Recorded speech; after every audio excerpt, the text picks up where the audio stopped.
இன்றைய பைபிள் வசனங்கள். எனவே ஒருவர் கிறிஸ்துவோடு இணைந்திருக்கும் போது அவர் புதிதாக படைக்கப்பட்டவராயிருக்கிறார். பழையன கழிந்து புதியன புகுந்தன அன்று. 2 கொரிந்தியர் அதிகாரம் 5 வசனம் 17.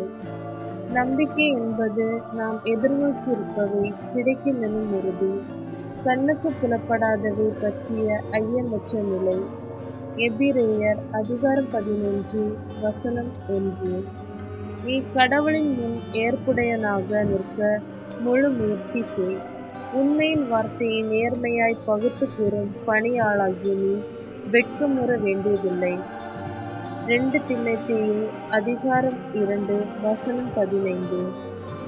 ஆகவே கிறிஸ்து இயேசுவோடு இணைந்திருப்போருக்கு இனி தண்டனை தீர்ப்பே கிடையாது.